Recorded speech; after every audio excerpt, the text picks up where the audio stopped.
class, maybe I'm just decided because I didn't play the other schools now.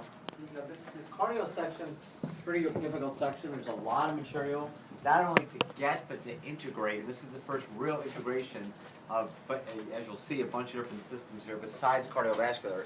And so usually, again, this test covers chapters 14, 15, 16, and 24. 24 being the immune system. But yeah, I'm just going to make it 3 chapters. So we're going to only do chapters 14, which was sort of the intro to the heart, but also had the EKG and the heart valves, all kinds of information, action potentials. Chapter 15, which we kind of gave a preview last time, is probably the most important chapter so far that we've done. So we're going to go back and revisit what we did and add some more to it today, get a lot of it done. We're going to go ahead and review that next time. Chapter 16, which is blood, is an easy chapter. It's literally, 30, 40 minutes of stuff, most of it being almost note card type stuff, unlike all this other stuff we're doing of integration. So relatively easy. So 14 and 15 are the key. And that's why we're spending a lot of week on 15 to start to integrate that for the first time. And probably because of some other scheduling thing, because some people are taking it like right away. But we have this whole next week to just review and integrate those extra questions. Because as we're going to see today, or especially as we go over here, part of this, the joy of doing this unit is we're not just sort of doing that list of how we control blood pressure. We're going to start seeing that if you give a certain medication and the blood pressure goes down, the baroreceptor response is going to say, hey, our blood pressure went down, and try to compensate, and you're going to see some side effects of some of these drugs. And you start to get the idea that when you're looking at symptomology of patients, or yourself even, you're going to see that it's hard to determine whether what you're seeing is the primary cause or is it the body compensating and overcompensating temporarily. And maybe that's so wordy right now, but that's what you're going to get in this unit. And that's why I just want to concentrate on that. Chapter 24, the immune system, including blood typing, I'm just going to include that in the lab. And for some sort of lab quiz that I'm going to give before we actually go on break, I'll actually incorporate that into the lab. All right, so I don't know which study questions those are near the end, but only 14, 15, and 16 are going to be on that test 2 weeks from today. Again, it's a really hard test compared to some of the others, but you're going to actually do well. So just less material, but concentrate on what we're doing, and you'll be able to have time to go over and over it and hopefully get it. Any questions coming in or anything about that? So, we did sort of the meat of the matter of doing that chart of how we're controlling blood pressure, which is sort of in the middle here. We're going to do that again, but now I just want you to see it for the first time. We're going to go and start at the beginning of this chapter, and you'll see there's just a few loose ends that sort of tie up, and then we're going to hit that and kind of continue on. And again, very important chapter. So, the first couple figures are just, again, step back and look at the whole picture. And I sort of like this sort of cartoon, in that we're looking at the whole thing, and what we're starting to see is, and I'll have some description here, but overall we have this whole circuitry, and all of the vessels really have a different function, which means structure is going to match function. They're going to structurally look different as well. And when you look at sort of the arteries coming out of the heart, which for systemic, you can see that here's the aorta. These have to be very strong to withstand the pressure, and they have to be very elastic, as we see. They basically have to be able to expand when the blood comes in, and then go back to its original size to propel the blood forward. That's actually what creates basically the blood pressure that we're measuring and talking about. So arteries have to be very elastic. And if you look at the table here, which you're not memorizing, of course, if you look at that, you can see, when you look at that, yes, it contains most of the elastic tissue compared to any of these other vessels that we're going to talk about. It also has to be very strong, so it's got, it's very fibrous and smooth muscle. Smooth muscle, by the way, is sort of when we talk about, if I haven't mentioned it, if we talk about vasoconstriction and vasodilation, and that seems like it needs a muscle, right? That's smooth muscle. Okay, that's what you want to make sure. Remember, this unit we're incorporating smooth muscle, skeletal muscle, and cardiac, and so that's where smooth muscle is getting involved in our system. It's the one that's involved for all this constriction and dilation that occurs in the arterioles that's the muscle. So the next part that was visual here, I've already sort of mentioned, is that when we talk about controlling blood pressure, we're talking about sort of what we keep in our arteries and then what we allow to go to the capillary beds and to the tissues. And the gateways to that, where you really have sort of the smooth muscle action of constriction and dilation, are on these arterioles. Okay, the arteries becoming smaller arteries or arterioles. These are the ones where we draw that other picture, sort of we're talking about. How much is staying here, how much is opening up and going to various tissue departments. Again, you look at this, what do they have? Well, all of them have endothelial cells, because that's the basic layer. But yes, arterioles basically have smooth muscle, because that's what they do, contract. Since arteries are elastic, does that mean they are compliant? No. It's actually the opposite. Okay? And maybe I'll put that up. Once I draw this, I'll actually put that up, because that's a great point. Because they actually work in opposition. And understanding that actually will help you when we do lungs, which is after this test. So let's just go on, and then we'll incorporate what he's talking about too. We get to these vessels, capillaries.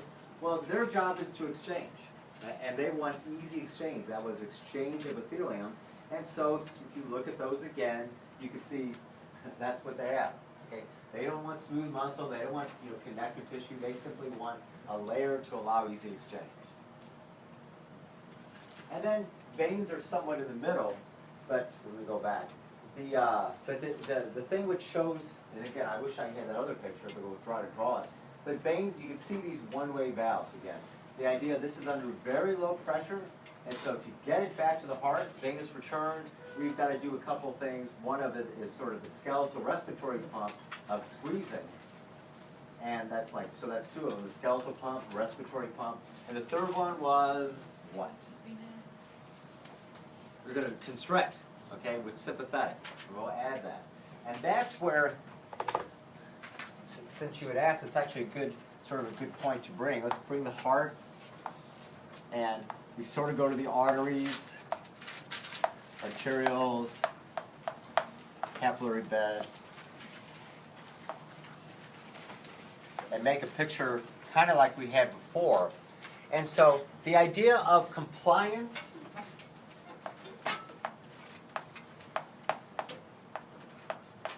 versus elasticity. Because to some extent, they work in opposition. The idea that we talked about compliance of, let's say, the veins usually, is the fact that you want to think of this as sort of just a plastic baggie. And so as blood entering the plastic baggie, they are basically going to be compliant. So they're going to basically expand and allow the blood to kind of pool in the veins. So it's under low pressure. It's very compliant. The arteries are almost the opposite. Okay, when blood enters here, compliant would mean they would expand and stay like a plastic bag. But this is more like a balloon that's elastic. So the idea is it has more elasticity, so it expands temporarily as you put it in, but then it comes back to its original shape, and that will propel blood. And that speeds things up. Okay? Here, obviously, so if you're putting in sort of a stretched balloon and you're putting fluid in, it might expand and you close it off, it's going to propel it. And that's what arteries do. It has a lot of elasticity. Compliance, like veins, are like a plastic bag, and it's going to sort of just pull in this. So it will basically expand, but it won't come back. It's very compliant. I don't know if that word sort of helps or not. But these aren't very compliant. They'll expand temporarily, but they'll come back to its original size and propel things forward. The reason this is good to put up right now is we're going to talk about lungs. And it's going to be somewhat the same way, that we actually want lungs to be, after you expand them, you want it to come back down, right? So you want a lot of elasticity. If you have certain types of diseases we'll talk about in which basically they act as plastic bags, okay, like emphysema, we'll talk about asthma too. But emphysema, it's going to be like that idea where you're able to put air in, but because it's lost elasticity, it can't basically expire as much. It just sort of keeps the air here. Our lungs usually are like our arteries. They basically will expand, and then when we allow the pressure to change, push it out. So if veins get too much fluid through them, they won't constrict again. They'll just stay enlarged. Well, it's not too much. I mean, that's their job, is basically. We'll say like if you're getting an IV, sometimes I hear like you can blow out a vein. Does that mean you just put too much fluid in and it like? Well, see, I haven't heard that, I guess. I mean, I don't want to presume I know what blowing out a vein is. Just do veins stay enlarged, or do they? Because you said they don't have very much elasticity. They can stay in, they'll stay enlarged, yeah. But I don't know, I mean, I'd have to look up to see, do you really blow out a vein or are you blowing out capillaries? Because those are the ones, see, that's what I mean, because sometimes terminology, I mean, I sort of want to maybe look that up and see, because capillaries, I believe, seem to be that, you know, if you're throwing blood in, capillaries really can't expand at all, and they're very thin tissue, and it seems like that would happen, but as far as I know, maybe it does. But yeah, it basically can only accommodate so much. It really then, I'm not sure, but I just can't, you know what I'm saying? I just can't say that I know it I blows. was just trying to get a visual. Yeah. So it stays. So, but it does expand, and will keep that expansion, okay? I just don't know the limit of it. With emphysema, I'm not sure if you know this, but does do they keep in more CO2 because they can't expire it? Well, yeah. I mean, you will have difficulty. That's why, you know, if you start exercising too, it's not. We'll see. The oxygen, we actually have a lot backup. You know, our hemoglobin has a lot. But yeah, if you're not able to efficiently get rid of CO2, and so you might have some problems with that. I have to see the different levels though. But that's why when you start exercising, for sure. I have a quick question. So as far as like on a normal cycle, let's say there's nothing going on, the blood volume going into the atria, is it the same on both sides, or because it's coming from the vein, it's less volume? It's this is always like confusing for me to even think of saying. You know, the flow has to be the same all the way throughout. Right. Okay, or else when it's not, you start having a problem. Like you can have blood starting to pool.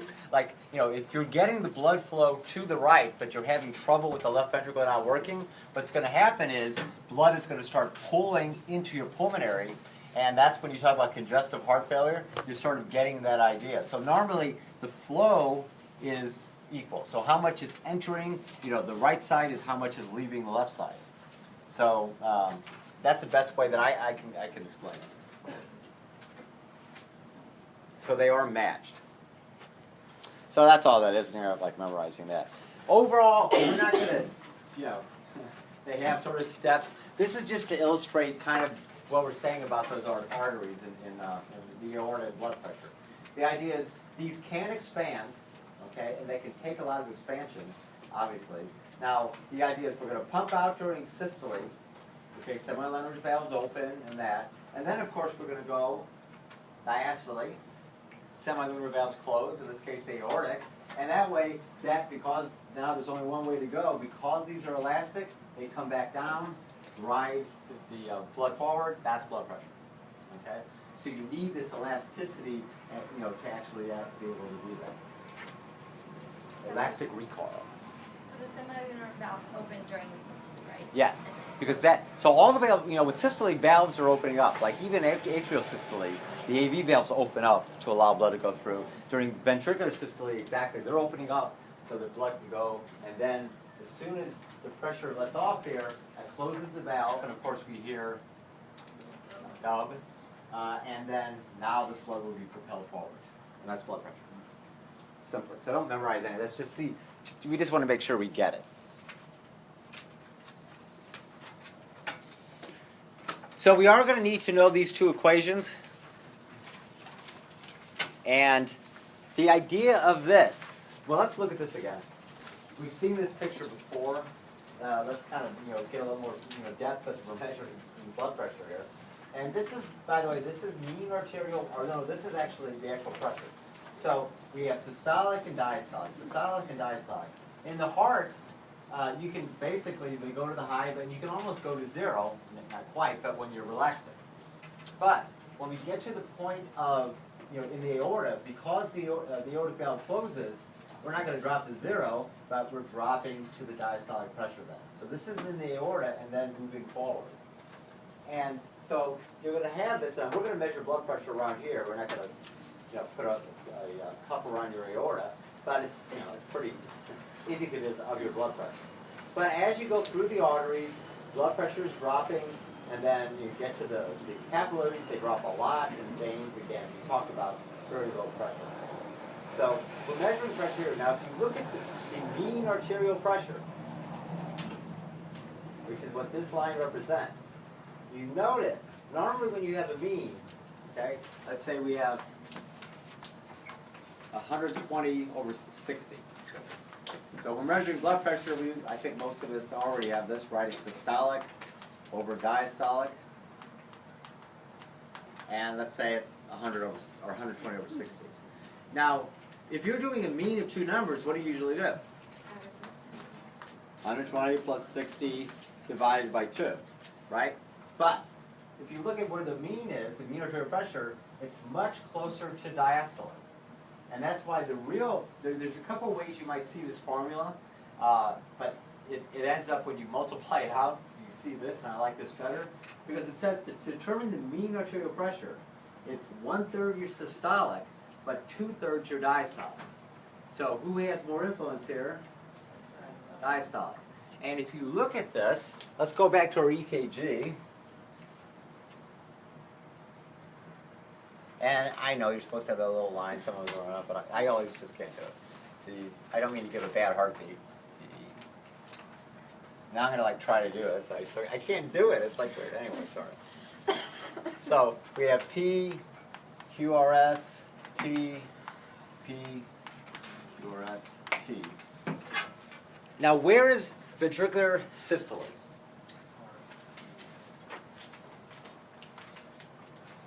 That wasn't as loud as I had wanted. R to the end of T, right? We have electrical signaling going through, depolarization of the ventricles, followed by ventricular systole. And it's pumping out blood. And so ventricular diastole, or relaxation, goes from here to where? All the way to the next R. And so this is ventricular diastole. So you look at that, the mean arterial pressure, and you look at this, even though I didn't draw it perfectly, you kind of get the idea. If you're looking at sort of, your blood in your system, where does it usually spend more time, in systole or diastole? Diastole. And over when you're at rest, for sure, basically it's about twice as much, you're spending twice as much time with diastole, of course filling with blood, as you are actually pumping out the blood. Okay, there's systole, diastole, systole, diastole. And that's why it makes sense to have the mean arterial pressure closer to the diastole, 1/3 and 2/3. That's the best way. You can use this other formula. I don't remember even what it is, but when you multiply it out, you might see it. It actually is that. So that's your mean arterial pressure. Are we good with that? The other one, and we might talk about that a little bit later, about the significance of it, pulse pressure, systolic minus diastolic. Okay? So when we really look at this, our map and pulse pressure.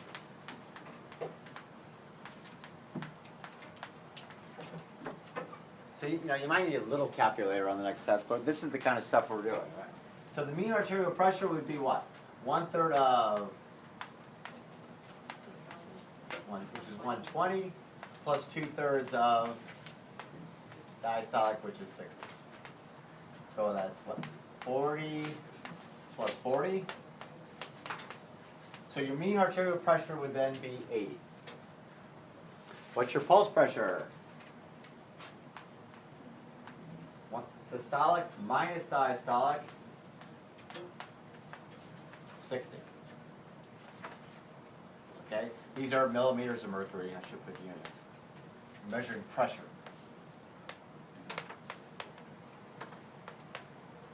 So you need to know how to calculate those. Any question about that? And does it sort of make sense why the mean arterial pressure is in the middle here? It's closer to diastole. Yes, Mike? Move on. Okay. So we mentioned the pumps. All right, so this is, we'll do blood pressure in the lab starting on Wednesday and next Monday. So we'll have lab We'll have lab on Monday next Monday, and this will be just total review. But we have a lot of review next week anyway. But we'll be able to think. No, I think we're just doing. I've got to look at this because we're going to do EKGs. We haven't done EKGs, right? I'm sorry. This 3 school physiology thing is starting to get to me, and I need to like regroup here. It's like, did I do that? Did I say that? All right. I do have a quick question. How many different things are you talking about on that board behind you? You said the mean was the equation that you just put out. Yeah, well, that was like you usually do, like how you usually average things is divide by 2. So that doesn't mean anything. So these are the 2 formulas, which let's go back to that. These are the 2 formulas we need to know: pulse pressure and mean arterial pressure. So given that one example, if I give you systolic and diastolic, which I will in the test for sure, you would base it and ask you what the mean arterial pressure is. You would take 1/3 of the systolic plus 2/3 of the diastolic, and that would be 80.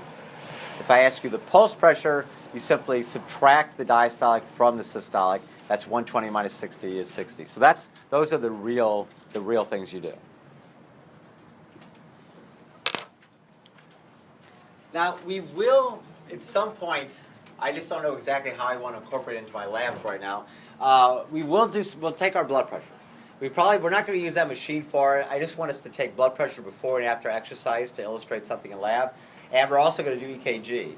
So I might combine them because they're not that long. I'll have to see. But here's how it works, guys. Okay? Using a sphygmomanometer. I have to say it slow. To do this, you're going to put the cuff on. How many people actually do this? Okay? So a few, because we need your help sometimes to really hear it too.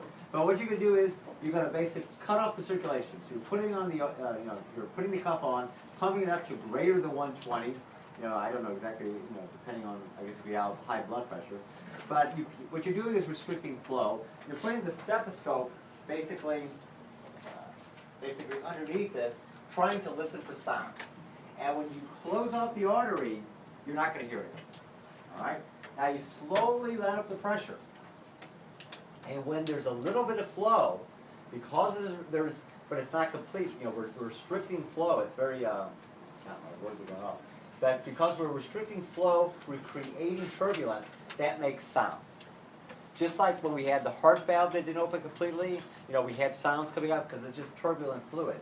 And the idea, there are going to be sounds there, and there's going to be these pulsatile sounds, and they're called Korofkov sounds. They're not your heartbeat, they're actually the sounds of the blood just squeezing through. And so it's sort of cool if you haven't done that to actually do it. It's pretty easy to do when you actually hear the sounds. And so when you first hear those sounds, and you'll also see your little gauge here will start kind of pulsating as well. That actually helps us do it. When you first hear that, you see what pressure it is? That's your systolic pressure. So when you first hear the sounds, that's your systolic. Now, as long as there's a restriction, you're going to keep hearing those sounds. So you'll hear it until there's no longer restriction. And then this will stop sort of going back and forth, and it will not hear the sounds anymore. And that's your diastolic. Okay? So basically, when you first hear the sound, systolic. When you stop hearing the sounds, that's your diastolic. That's how these things work. And you'll be able to do that in lab and actually find out. That's pretty cool. Okay, not great cool, but okay cool. Any questions about that? Like I say, loose ends here, but we want to know how to use a sphygmomanometer. Okay, we don't need this because we got our big thing coming up. All this is reviewing. We're about to just do what we did last time. By the way, remember I said there's different ways you might see this mean arterial pressure. Here's one way, diastolic pressure plus a third of basically the pulse pressure. If you multiply that out, using the law of whatever, I don't remember all these, communicative or something, but if you multiply that out, guess what you get? 1/3 systolic plus 2/3 diastolic. I like that one better. Hey, if you want to do this, you get the same answer. But you see how this doesn't really show what I wanted to show. The other one shows you spend twice as much time in diastole as you do in systole. But if you see that and get confused, it just, go ahead and multiply that out, and you'll see it comes out to the same thing. So, that's what we skipped. All of this, we'll talk about the kidneys coming up. That doesn't matter. Baroreceptors. So we're going to erase the board, and we're going to repeat exactly what we did last time. Remember, that's going to be a 14-point essay question, and that's going to be helping us on 20, 30 more points on the test, including this critical thinking questions, which are online already, and which you've really got to look at this compensation. So, again, the best picture just to look at right now while we do this is that one. Because we're going to have 5 columns.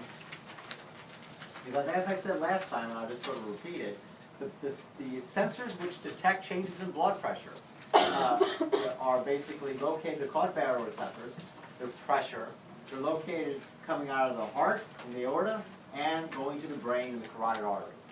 And they're going to sense pressure changes, send that information up to the cardiovascular center of the medulla, and its response is going to be to change levels of the autonomic nervous system, sympathetic and parasympathetic.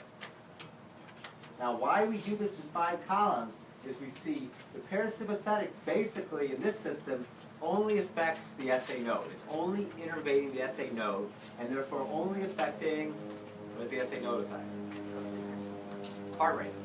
Oh, we'll get this up there. Okay? Sympathetic is going to go to 4 places. Affect heart rate, ventricular contraction, vasoconstriction in the veins, and vasoconstriction in the arteries. So, here's what's going to help us again to get all of this right. Let's go back a second and make our picture. I like to let's start on that picture. So, this is what's really important to start to get. So we'll draw our diagram over here, or somewhere on your desk. And here's our balloon, which is representing our blood pressure in our arteries. And two basic things are contributing. That's my happy heart. It's going to be how much blood we put in the arteries, which is cardiac output, and we'll start looking at what that is. But also we have this resistance of the arterials. These are the arterials. Smooth muscles are controlling contraction, relaxation of those, so constriction and dilation. And this is resistance. So we're going to call this how much peripheral, because this is, it's going to the tissues, peripheral resistance, or PR.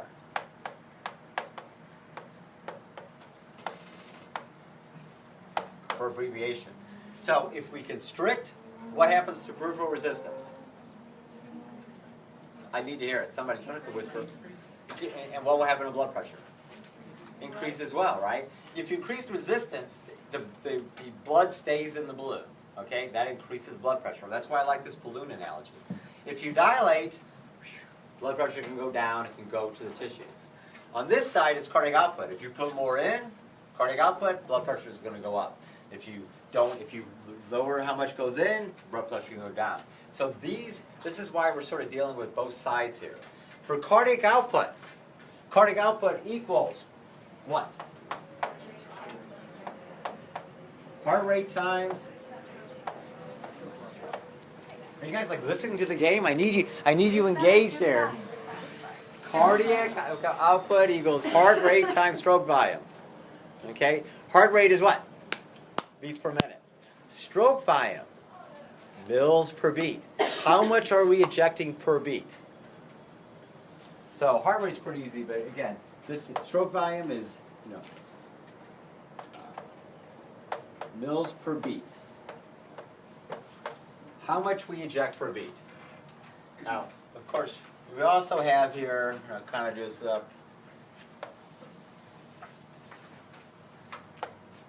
complete our circle, here's our veins, which are going to come important, just to kind of complete this whole, cartoon circuit. Okay, so heart rate times stroke volume will equal cardiac output. Cardiac output is in mils per minute.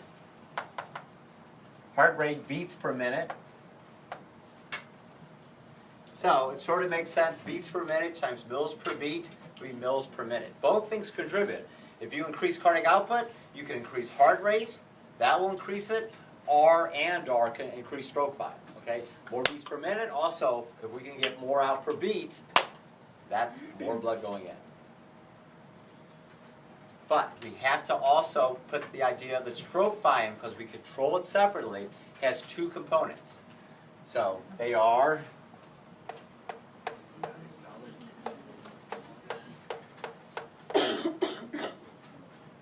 EDV minus ESV. And what that means is, and let me draw, we'll have room here. Let's draw that EKG you're going to be practicing on. I'll put that back up.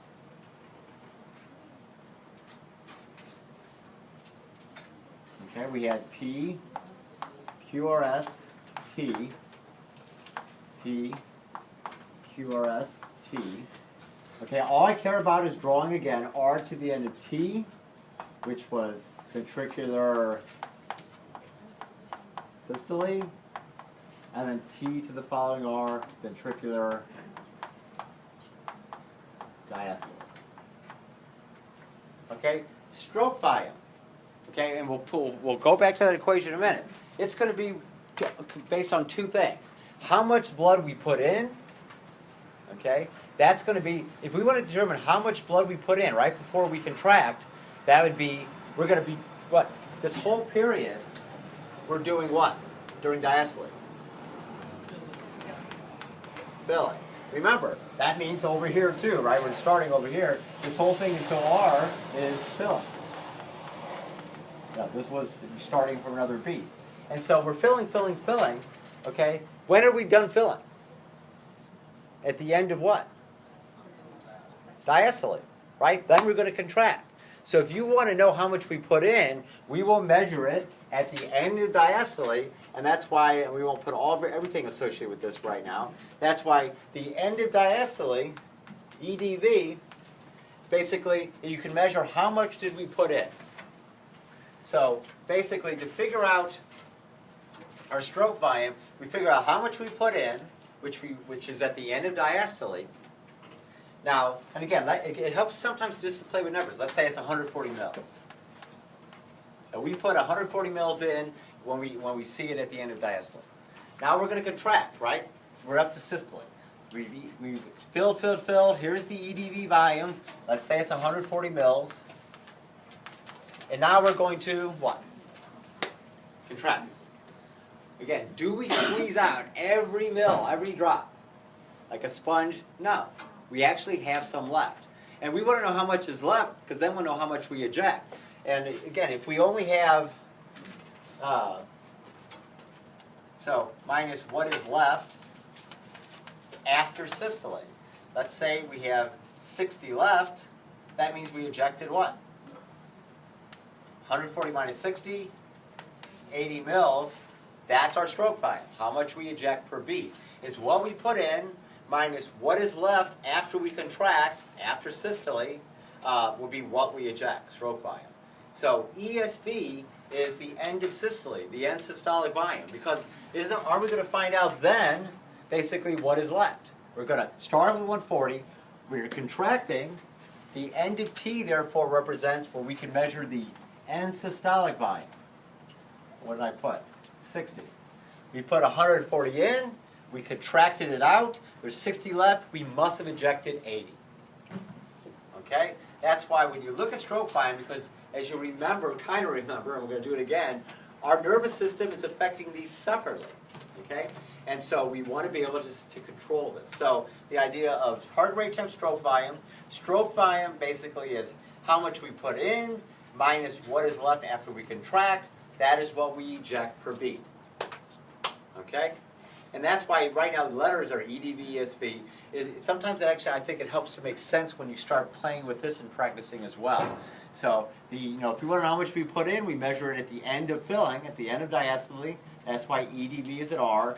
We contract systole. We want to know how much is left in that sponge. We measure it at the end of systole, ESV.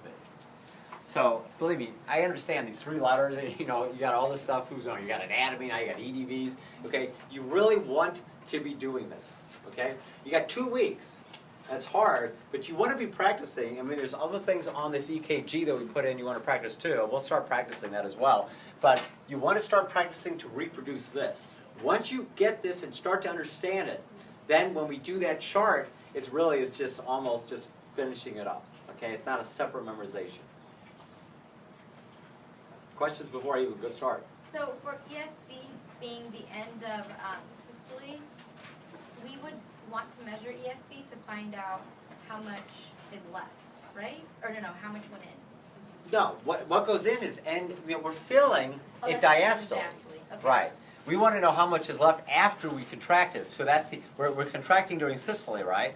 So if we measure right after systole, at the end of systole, It's how much do we have left? that's how much we have left. And therefore, then you just do, sometimes I like putting numbers in, just sometimes that actually helps us remember it or makes sense if it's just letters, EDV minus ESV. If you think we put 140 in, that's why I also put like in and left. And at the end of systole, we measure that there's only 60 left. We must have ejected 80 mils during that contraction. That's our stroke line. Are you ready to play the game? So right now to play the game, to help us remind us sort of why there's 5 columns, again, we kind of go to this picture. The nervous system is being affected, and it's going to affect all those, that equation, but parasympathetic is only going to affect heart rate because the SA node is, remember, the pacemaker of the heart. Sympathetic affects the heart rate, it's going to affect how hard it squeezes, and it's going to affect the constriction and dilation of the veins and arteries. That's why it has 4 columns. So, let's do it. And we'll do it over here. So we'll do the whole thing, and if you do the opposite, by the way, well, we'll do the same thing we did last time. If I remember right, we basically had low blood pressure we were trying to raise. Is that correct? Okay. I'm going to do that for a reason. I'm going to go ahead and do that again. You can do it the opposite way, and everything just switches arrows, basically. But let's just do it because we're going to use this more. So let's say again you have low BP, and then the key is something going to sense that? Do we have any receptors that senses blood pressure? Yes. And they're called. And they're located.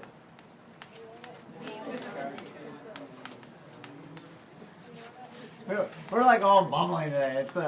I know it's like a hard Monday, I guess. Aorta and carotid. Okay, it's really sort of important, believe me, because by the time you get to the test and everything, that you sort of write this up here. I always want to know sort of the goal, so I don't go the opposite way when I'm doing this. So the goal of this response, once it goes to the CV, the cardiovascular center, will be to what? What do we want to do? Raise blood pressure. Okay, and we'll put it in an arrow, because otherwise you might get confused. And again, all we're doing with this part of the system is switching the balance of sympathetic para. Remember, they're both on. They have different levels, but we're going to tweak one up, tweak one down to achieve that goal. If our goal is to raise blood pressure, what do we do to sympathetic? And therefore para? Decrease. Both of these go on. It's not like we only do one. And that's important to put up there too, because that's obviously what we're going to do with the 5 columns. And when you're doing this and you're in the middle of this forest, sometimes you got to look back and make sure you're doing the right thing. Believe me, I have to as well. That's why it's sort of important to write that up there when you're doing the problem. Although I'll tell you right now, for that 14-point question, I'm going to give you low blood pressure and you want to raise it. So I'm not going to switch you. I mean, I might have a multiple choice question that we start switching it, but there's a reason you're going to see over the next week or so that I don't even want to confuse you on that, because I want you to go back to this page when you're looking at some of those multiple choice questions, because a lot of them are going to involve giving something to lower someone's blood pressure if your blood pressure is too high. Okay, that's usually what it is, right? People are hypertensive. We give drugs to lower blood pressure, but what will happen is this will kick in and try to counteract the drug, and it won't win. Drugs win, but you're going to see some of the side effects, and that's why you can go back to that page and actually see the side effects written down. You'll have the answers written down if you do this right. So I'll tell you right now, this is the question. Okay, you're going to have low blood pressure. You're going to be writing all this. Your goal will be to raise blood pressure, and you've already got it. We're going to increase sympathetic, decrease para. Okay. Now, yes. Both sympathetic and para are both part of the autonomic, yes? Yes. And the only difference between the two is that the sympathetic increases stuff and the para decreases. You can't. I don't even want to say that, because in every system they work in opposition. Okay, and we'll see a little more later. It's not always right now in the cardiovascular system, that's how it's working. Okay. In other systems, they're always going to work in opposition, but I don't want to just say one activates because parasympathetic is like for rest more than exercise. So when we're talking parasympathetic, it's going to increase like digestion, right? When we have time to. So that's why I don't want to make it like that, but they do always work in opposition. So 5 columns, and again, while we're doing that's actually so it's 1, 2, 3, 4, 5 for all of these. And we have a lot of drugs coming up. Neurotransmitter we need to know, and the receptor. Okay? And then we go through it. I'm going to go through it. All this happens at once. You don't have to have the columns in order, but I'm used to doing it this way. So I'm going to get rid of the parasympathetic first. And so I want to write to make sure I'm going the right way. We're going to decrease para to where? SA node. All right? So we drop back before we continue, and we go, what is the neurotransmitter being released? Okay, acetylcholine. On the SA node, what is the receptor for acetylcholine? What are the receptors called? Muscarinic. You need to know that.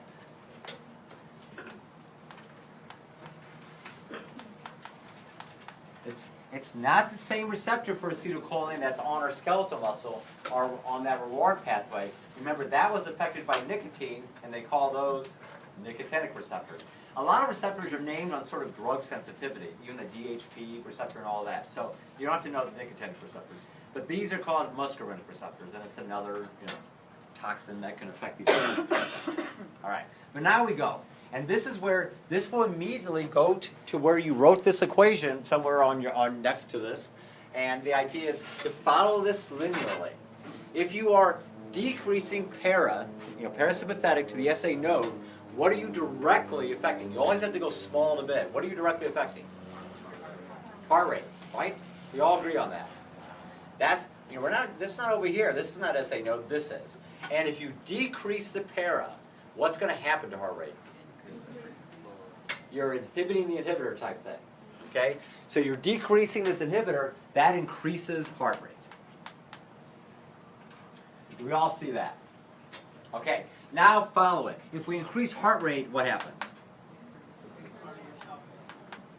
You increase heart rate, you increase cardiac output. If you increase cardiac output, what happens? And that's our goal. So does everyone just see, that's what I'm looking for here. That's why I just want you to see the linear order of things. So if you increase heart rate, you therefore increase cardiac output. That's going in here. Our goal will be reached for that. We increase blood pressure. But that's how we do it for column number 1. That's what the parasympathetic is doing. We're decreasing the inhibitor, and therefore, because they're always in competition just like before, that means heart rate will go up, cardiac output will go up, blood pressure will go up. And we've achieved our goal, because that was our goal, at least for that column. Everything else is sympathetic, because you see it has 4 branches. And it makes sense to sort of stay on the same SA node. So we write it there, we're going to increase sympathetic to the SA node. Now, for sympathetic, actually for all 4 of those, then what is the neurotransmitter being used? Okay, norepi, NE for all of them. It's not like it's releasing a neurotransmitter. It might have a different receptor. Again, NE equals norepinephrine. That's the neurotransmitter.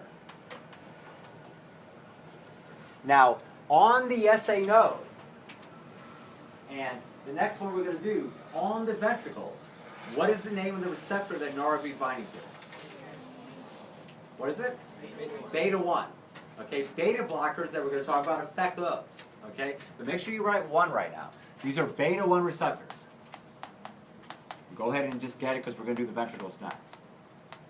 All right, so both the sympathetic that we're going to talk about, these next 2 columns, that affects the SA node and the ventricular muscle, the norepi is binding to beta 1 receptors to do the thing.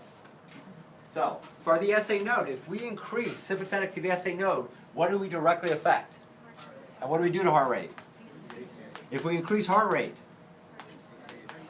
if we increase cardiac output, are we done with that column? So they match.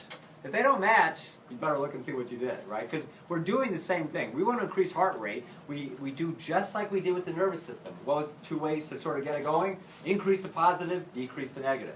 Okay? Increase the positive, decrease the negative. That's what we've done. And we're done with the heart rate part, because that's yes, amen. So these both are heart rate stuff. These next two involve stroke volume. So, we're over here.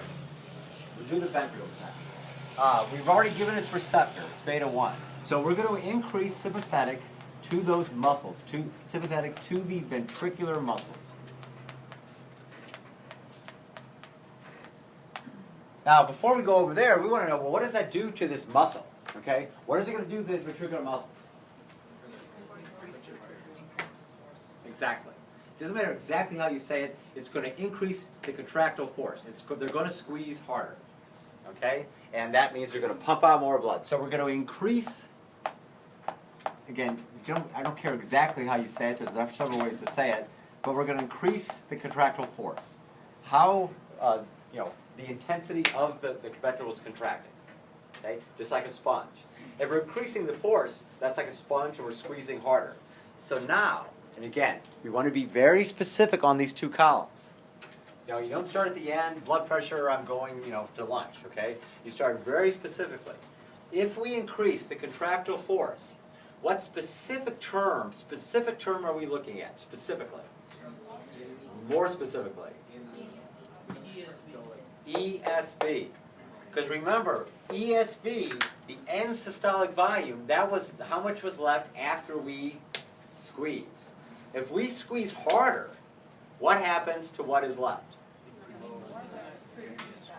So, in other words, if we look at this, we haven't changed what we put in, but we squeezed harder. So this is going to be maybe 40 less, right? We squeezed more out, and that means we will eject maybe 100 mils. So the first thing to remember is by increasing. Then we're on this equation. That specifically, as we increase contractile force, we are doing what to ESV, the end systolic volume, what's left? So that's the one that's sort of hard to get. If you decrease what is left, what are you doing? If you increase stroke volume, what do you increase? Cardiac output. If you increase cardiac output, blood pressure. Let's do that one more time, okay? Notice, heart rate shouldn't be on this column. What we've done with heart rate, right? That's the SA node. This is everything that's affecting stroke volume. So we basically squeezed harder, and so we have less left. ESV went down. Again, if there's less left, that must mean what happened? Stroke volume increased. If stroke volume increases, what increases?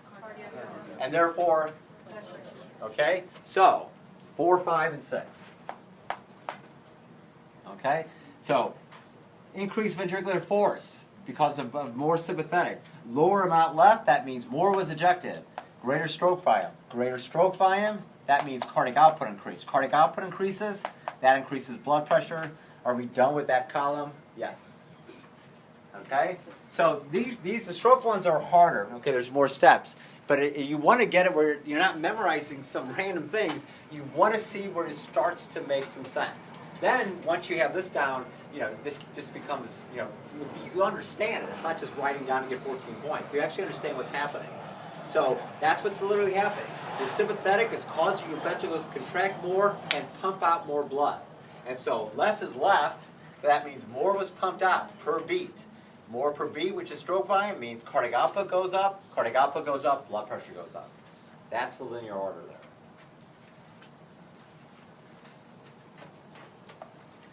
Wait, so if more is left, then your stroke volume will go up, right? No, If less more- is left. Oh, Right? if less ESV is left, then Yes. your stroke volume goes up. Yes. Okay. And sometimes, by the way, look, this is the one that's sometimes hard to get. Anytime you go kind of, you're up, and you got this down. Let's say you did that wrong, or you missed it for the essay. That's like a half a point. Okay, so we got a lot of points going on here. So if you mess up, like that's usually if someone's going to mess up something because it's just backwards in your mind, that's the one you'll mess up. But clearly, and that's why when you look up here and you look at here, you realize if we're raising blood pressure, we're going to raise all these. And so if you got some of these going off, you're like, well, I've got to go back and see what I did wrong, right? So that's why this is the key. This is what you write on your test, and then when you fill this out, it should start. Once you practice this, it's going to become pretty, relatively easy. I think this is easier than memorizing every bump on a bone. Okay, if you guys could do that for anatomy, because I don't even want to do that. I say no to that. So this at least is like making sense.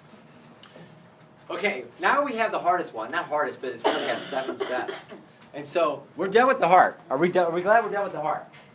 We're ready to go to the veins and arteries. Yes, Mike, let's go. You guys are like dead tonight, man. This is still fun, isn't it? Okay. The idea, usually you're like talking to a group. Now you're just looking like, what? This is the second best thing we do besides the kidney. Now I'm afraid you're not going to like the kidney and I'm going to be upset. That would be upsetting to me. Okay. So, we're going to the veins and arteries, and we still have norepi, but we don't have beta-1 receptors. We have alpha. Or both. We'll go ahead and put it. Do beta blockers directly affect the veins and arteries? No. Okay? Alpha antagonists or agonists will affect them. Okay? That's what we're going to be playing. That's why we have to know the receptors here. But, let's do it. We're going to increase sympathetic to the veins. We got 2 things to say before we can get to this fun equation. Whenever we're adding neurotransmitters to veins and arteries, our next thing to think of is, what is that going to do to the smooth muscles? Is it going to cause them to vasoconstrict or vasodilate? Constrict. And that's what it is. So we increase sympathetic to the veins here. That's going to cause them to vasoconstrict.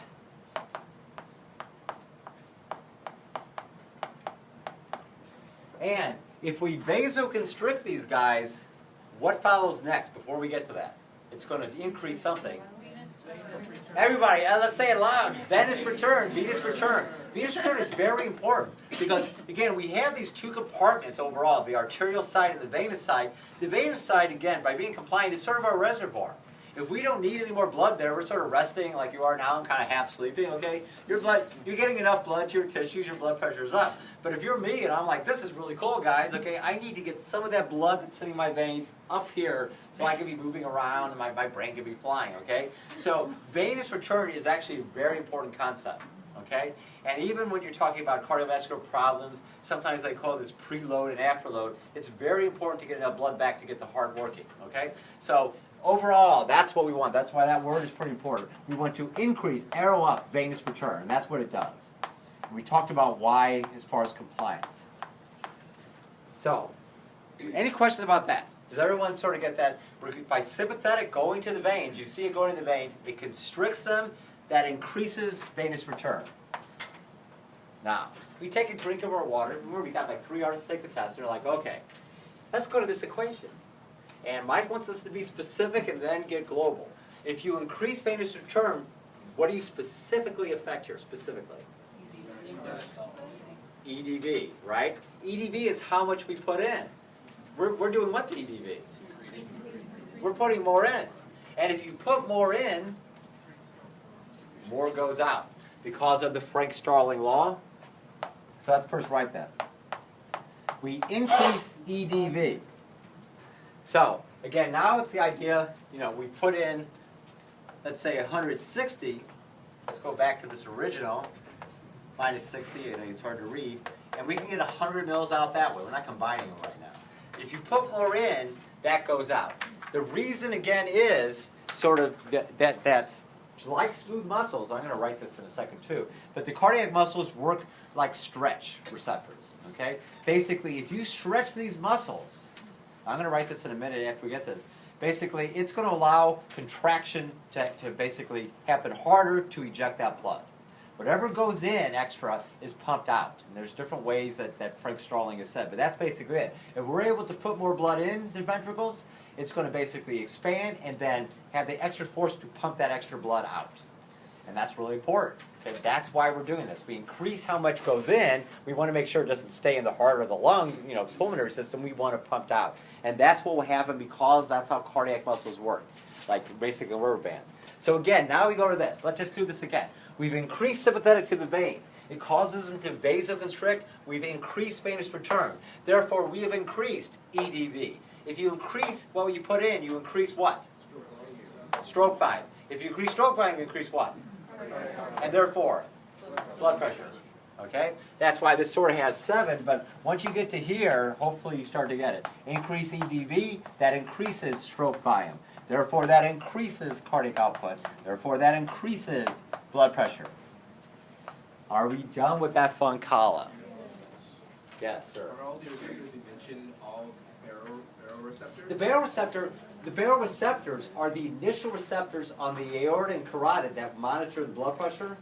They send afferents up to the cardiovascular center. Then remember, we had that whole system. The cardiovascular center is sending an efferent, for sympathetic and para down. Okay, so these represent the receptors that are on the tissue to the neurotransmitter. Just like we had, before we drew. We sort of drew the dendrites here, and these had the receptors. You put acetylcholine out, it had the acetylcholine receptor. We're talking about the receptors on the postsynaptic cells, which are the SA node, the ventriculars, and the veins, and that. They are responding to these neurotransmitters. Our last column's easy. Okay, so if you look at this, the first 2 involved heart rate. The second 2 involved stroke volume. We're done with this side. Okay? We did a lot on that side, right? We're to here. We're to that sympathetic going all the way to the arterials. And so we want to write again, we want to remind ourselves, we're increasing sympathetic to the arterials. Again, same receptors, alpha receptors. If you're increasing sympathetic to arterials, what are you doing to them? Constricting. Okay? It vasoconstricts both of this. So it vasoconstricts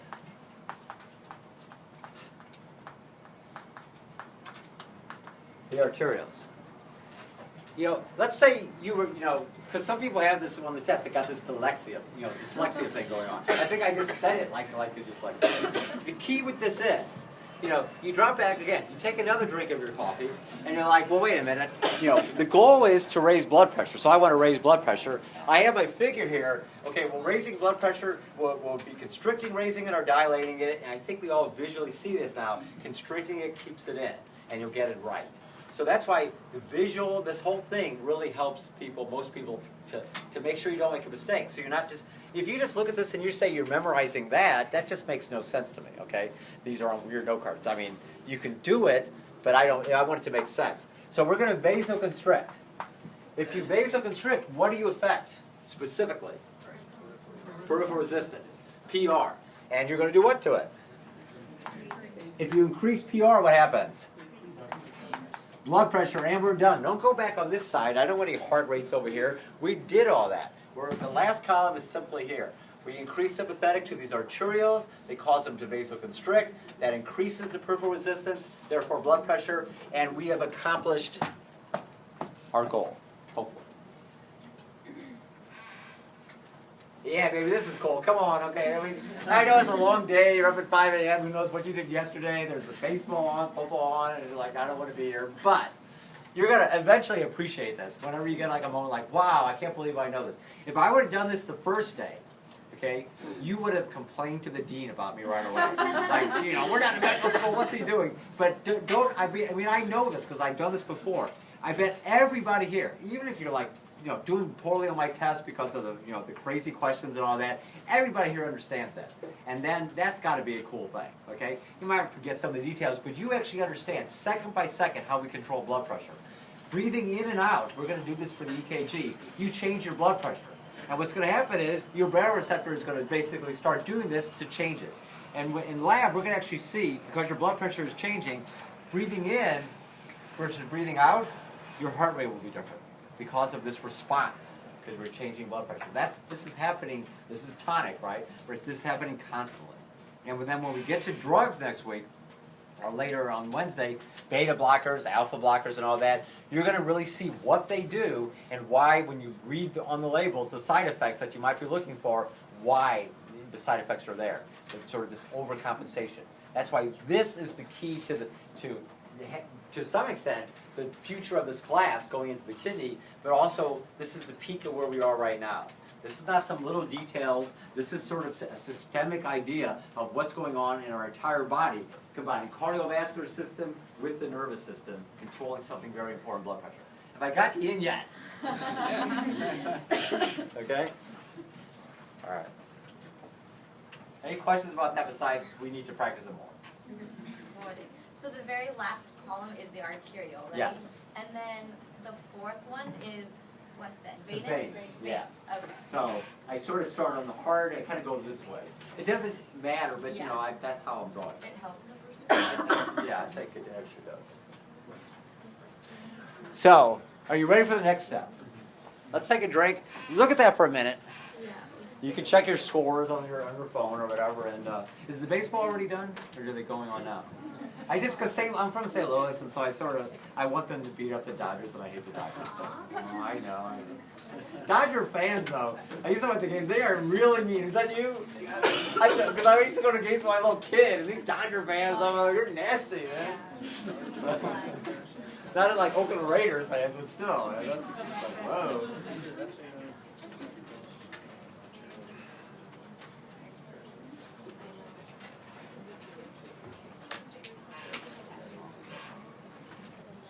We're going to want to get... And also for the last one, for the arterials, like the very last column, for number 2, the vasoconstriction. Yeah. Vasoconstriction, that's still your veins, right? No, arteries. That is arteries? Yeah, in other words, we did both. If you see, look at it over there. They go. The sympathetic is going to on the picture, the veins and the arteries, right? You see the little arrows. They go to both, and they're going to squeeze both. One squeezes blood back to get it out here. One squeezes to keep it in. They're literally squeezing the blood right where we want it for blood pressure.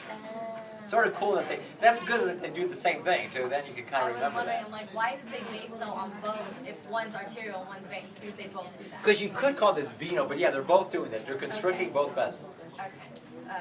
Some people actually have just blood pressure. What did they even start? Is it something because of their arteries are like the peripheral resistance is being healthy to them, and that's why their blood pressure. Well, sometimes when you talk about atherosclerosis and buildup of plaque, well, that's pretty much automatically making resistance higher, right, without us even being able to control it. And then your heart's going to overcompensate, right, to try to do it, and you're going to start to have hypertrophy of the heart muscle and all kinds of problems. So that's one of the ways that actually happens. That's a common way.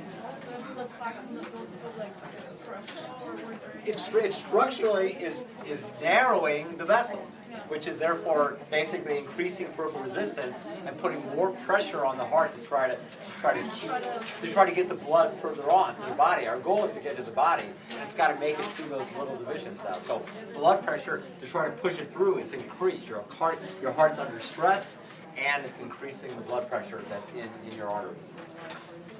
Okay, let's get something cool involved. I'm gonna skip this a second, because what I want to do today is get to this. Let's get a hormone involved. Let's get epinephrine, which is adrenaline, in common terms, that's involved. This is the adrenal guy. I'm not saying for you to throw epinephrine. You're like, all of a sudden, epinephrine, man, let's go. No, let's calm down. Okay? We want to get epinephrine involved, and this is very important. This is very cool, because it's going to do something very interesting. Epinephrine is related to norepinephrine structurally, but it has some things that it does the same, some things different, but it's going to be cool. I'm going to make a handy little chart to actually explain this. So, what I'm going to do is this.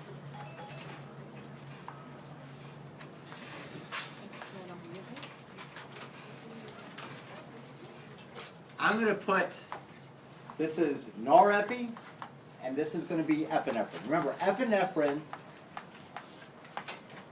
this is a hormone. Okay, we met the two guys that were up top in the first day when I was there. You're like, who is this guy? We have the nervous system and endocrine system controlling everything. the nervous system we're talking about, and that's norepi. The endocrine system includes epinephrine, the adrenal gland, releases epinephrine into the blood. It's similar to norepi. But here's the key. When you look at the different receptors, and I'm going to describe the new one, we have the beta-1 receptors, we have the alpha receptors, and now I'm going to introduce a new one, beta-2. Okay? So, I don't even want to look at that right now. So, let's look at beta-1. Again, the beta-1 receptors are where? But where are they? Where are they structurally? SA node and ventricular muscles. Okay, that's why you can literally go to this, and if you're trying to think of that, that's where they are. You can just put it there. So again, just to sort of remind us, SA node and the ventricular muscle, that's where they are. And again, when norepi binds to these, it's going to do what? Increase heart rate and increase force of contraction. Overall, increase cardiac output. Everybody agree with that? We're not going to go to blood pressure yet. We're just saying, we're just repeating what we did here, except not going to blood pressure. Both of these are going to increase cardiac output when norepi binds. Does everybody agree with that? Norepi binds to the SA node, increase heart rate. Norepi binds to the ventricular muscle, increase stroke volume. Okay, cardiac output in both. All right, all I've done is repeat that. Okay. Epinephrine will bind to beta-1 receptors and do the same thing.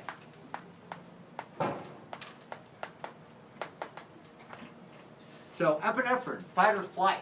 Okay, I need to run away from that bear, and I got to get over there. So it's going to obviously want to do what? It wants to get that blood that was sitting in my veins kind of relaxing here to increase cardiac output. That makes sense, right? Yeah, so that's what it does. It actually helps. It works the same way as norepi on the heart. Increases heart rate, contractile force, cardiac output. Let's get more blood there. Alpha receptors are located on the, so veins and arterioles, or arteries we'll put. I'll put arterioles, why not? And when norepi binds to the veins and arteries, arterioles, what does it do to them? Vasoconstricts.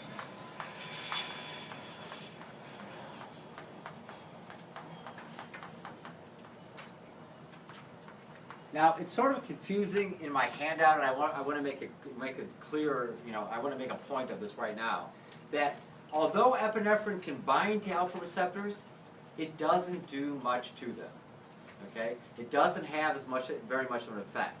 But it's hard, if I tell students that, then they're on these questions, well, does that mean it has no effect, it has a little effect? And so for us, basically, that's why we do this chart. When epinephrine is binding to alpha receptors, we basically say no effect. Reality is a minor effect, but I want to try to make a point here of how this is working. So for us, again, it basically has no effect. Okay? Does everyone have that?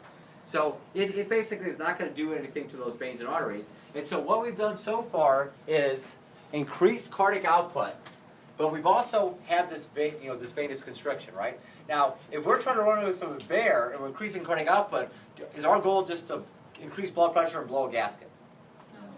We want to do what with the blood? Circulating. To where? Where do I need it?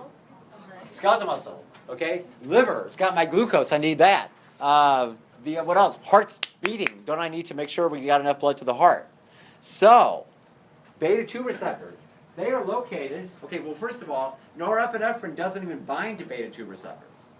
Epinephrine is going to bind to beta-2 receptors, and epinephrine is going to do what to beta-2 receptors? Do you think? This is in general. Beta-2 receptors are going to be on the arterioles of, not all arterioles, arterioles of, arterioles going to the heart, skeletal muscle, and liver. A few others, but that's all we need. That's where beta-2 receptors are. The arterioles of the heart, skeletal muscle, and liver. Norepi doesn't do anything to them. Epinephrine. Okay, what is it going to do to those vessels? You got a choice. Is it going to vasoconstrict them or vasodilate them? vasodilate to direct the blood where we want it to go. So,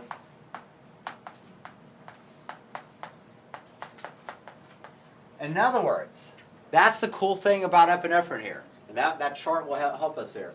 The epinephrine's going to work like norepi, and because it's fight or flight. This is life or death. Or you think it is when you're riding 200 miles. Like if you're doing an athletic event, running a marathon, basically your body thinks you're running away from a bear for 26 miles. Okay, so it's reacting the same way. It doesn't realize you're just doing it for fun.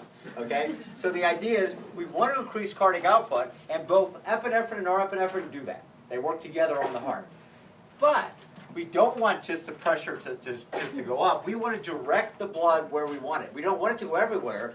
Norepinephrine still keeps all the other ones constricted, but epinephrine, where we need it, okay, going to the heart, skeletal muscle, and liver, will basically open up those vessels, okay, dilate those. The other ones will stay constricted, so we will direct blood not everywhere but where we need it. In this case, fight or flight, we need it to go to our skeletal muscle. We need to get all that glycogen out of our liver, so it's going to the liver to stimulate that, and it's got to go to the heart because we have to increase the blood supply of the heart because it's working so hard. And so that's what we're doing. We're getting more. They're both working together to increase cardiac output, and now the epinephrine, the adrenaline, is also helping us direct the blood, so we don't just blow the gasket. And that's why they both do the same thing on the heart. We let norepi keep everything else because we don't want it to just go everywhere, right? Not a good time to go to the kidneys. But they have that constricted to keep blood pressure up, and then boom. We're going to vasodilate these specific arterioles to direct the blood where we want it.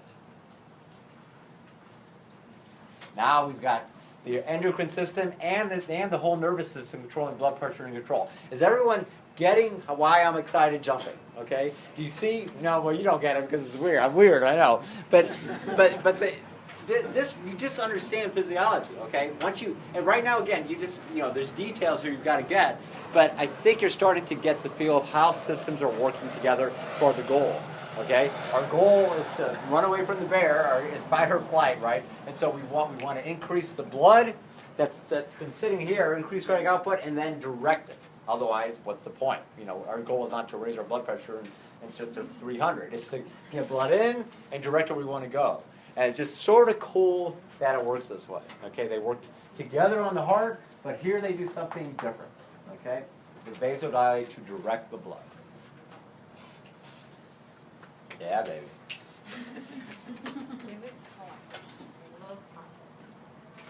Okay, and that's all that kind of said, but really, you want to make the chart. Again, that's really,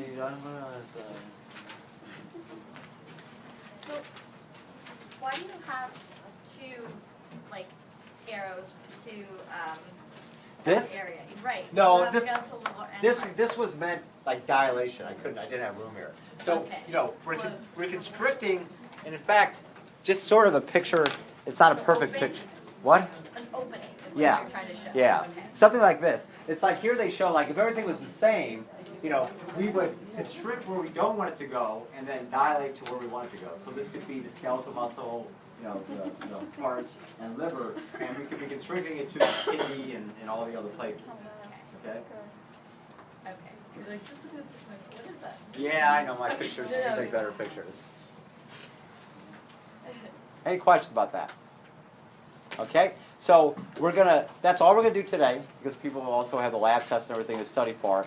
And then next time, we're going to review this and add, we only have one more big thing in this chapter, okay? Talking about what happens sort of in the capillaries. And chapter 16 is like cake, I promise you. This is the bulk of this next test. So that's why we got plenty of time to practice this and get it, and then you guys are gonna be pros on this next test. Because it is sort of a hard test. I got this.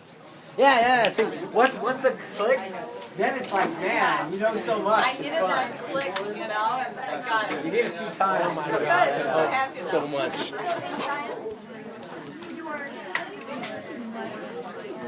So the cardiac output,